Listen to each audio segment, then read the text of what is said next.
जय हिंद, जय शिक्षक। Welcome back to my channel. साथियों, इस समय हम अपने विद्यालय से मिशन प्रेरणा की ई पाठशाला प्रोग्राम का क्रियान्वयन कर रहे हैं। बच्चों को ई पाठशाला सामग्री उपलब्ध करा रहे हैं।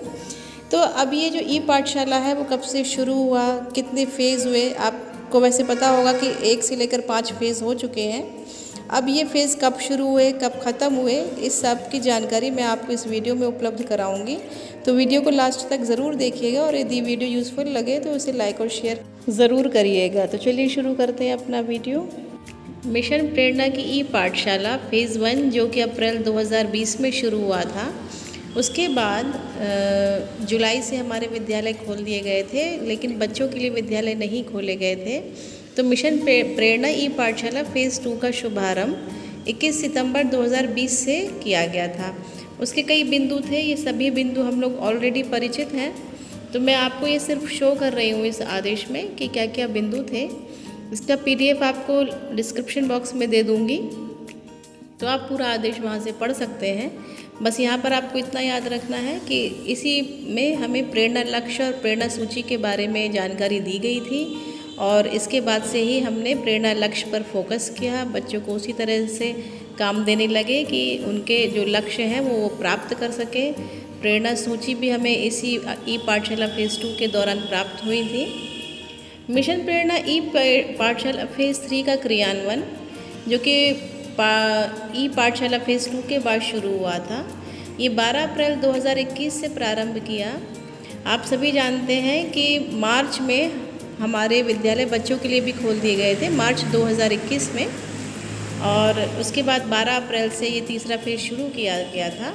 इसके तृतीय चरण में 100% बच्चों तक पहुंच एवं लर्निंग आउटकम पर आधारित सीख को सुनिश्चित करने के लिए कई व्यवस्थाएं और गतिविधियां संचालित की जानी थी, जैसे कि प्रत्येक सोमवार, बुधवार, शुक्रवार को व्हाट्सएप ग्रुप में ई पाठशाला सामग्री साझा करनी थी। विभाग द्वारा प्रेषित कक्षावार, विषयवार शैक्षणिक सामग्री अभिभावकों के व्हाट्सएप ग्रुप पर शेयर करनी थी। प्रत्येक शिक्षक द्वारा प्रतिदिन अनिवार्य रूप से अपने कक्षा के अनुपात में 2 बच्चों के अभिभावकों को विद्यालय बुलाकर उनके साथ बच्चों की पढ़ाई के बारे में चर्चा करनी थी। इस तरह के जो बिंदु थे वो ई पाठशाला 3 में दिए गए थे। इसके लिए दीक्षा ऐप पर भी कई ऑडियो और विजुअल सामग्री विभाग ने प्रेषित की थी। व्हाट्सएप ग्रुप के लिए भी कई सामग्री व्हाट्सएप पर भी प्रेषित की गई थी। प्रत्येक दिन हमें उन्हीं सामग्री के अनुसार बच्चों को कार्य कराना था। लेकिन अनफॉर्चुनेटली उसके बाद जब ई पाठशाला फ़ेज़ 3 चल रहा था तभी कोरोना का दोबारा आक्रमण हुआ हमारे देश पर और काफ़ी गंभीर परिणाम भी आए। तो उस समय ये ई पाठशाला का क्रियान्वयन रोक दिया गया था। लेकिन जब थोड़ा सा रिकवरी हुई, माहौल सही हुआ, तो ई पाठशाला 4 शुरू की गई, जिसके अंतर्गत दूरदर्शन और आकाशवाणी और व्हाट्सएप के माध्यम से अभिभावक तथा बच्चों को शैक्षणिक सामग्री पहुंचाना शुरू कर दिया। इसे ई पाठशाला 4.0 कहा गया, जिसमें दूरदर्शन में 21 मई से कार्यक्रम की शुरुआत कर दी गई थी। रोज़ आधा घंटे का प्रोग्राम प्रत्येक कक्षा के लिए आता था। और जो ई पाठशाला 4.0 का विभाग ने सामग्री भेजी है वो 31 मई से पहला हफ्ता शुरू किया था।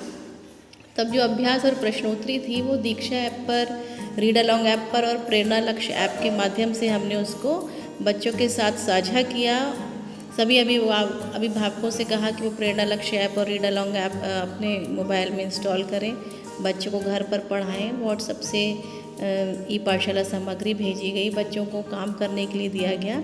इसमें एक नई चीज़ सामने आई थी कि ई मेंटरिंग की व्यवस्था की गई थी।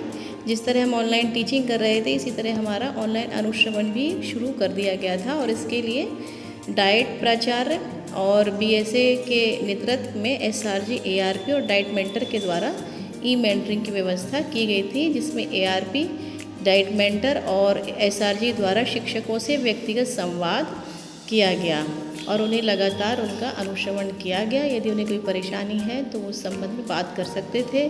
और एक और नई बात हुई थी कि इसमें प्रेरणा साथियों का चयन किया गया।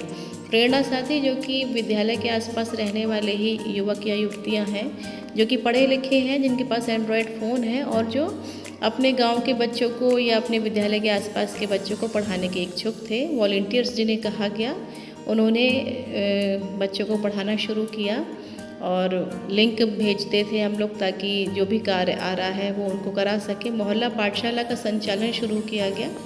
तो ये था ई पाठशाला 4.0 जो कि मई में शुरू हुआ था। अब इसके बाद है ई पाठशाला 5.0।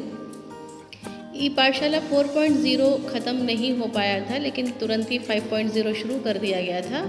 और ये 3 जुलाई से, यानी कि 3 जुलाई के बाद जो पहली सामग्री हमें प्राप्त हुई है वो पहला हफ्ता 5 जुलाई से शुरू किया गया है 2021 से। वो ई पाठशाला 5.0 का है, वो पहला हफ्ता माना गया। इसमें भी वही सारे बिंदु हैं जो ई पाठशाला 4.0 में थे, जैसे कि मोहल्ला पाठशाला का संचालन, दूरदर्शन, व्हाट्सएप, आकाशवाणी से ई पाठशाला सामग्री भेजना, बच्चों को व्हाट्सएप ग्रुप पे लिंक भेजना, यही सब था। बस इसको ई पाठशाला 5.0 का नाम दे दिया गया था। तो ये था ई पाठशाला 1.0 से ई पाठशाला 5.0 का पूरा रिकॉर्ड आप कह सकते हैं कि कौन सा ई पाठशाला कब शुरू हुआ और किस में क्या क्या बिंदु थे। तो ये बिंदुवार आप इसमें पढ़ सकते हैं। मैं PDF आपको डिस्क्रिप्शन बॉक्स में दे दूँगी। फिर मिलूँगी नेक्स्ट अपडेट में, तब तक के लिए थैंक्स फॉर वॉचिंग।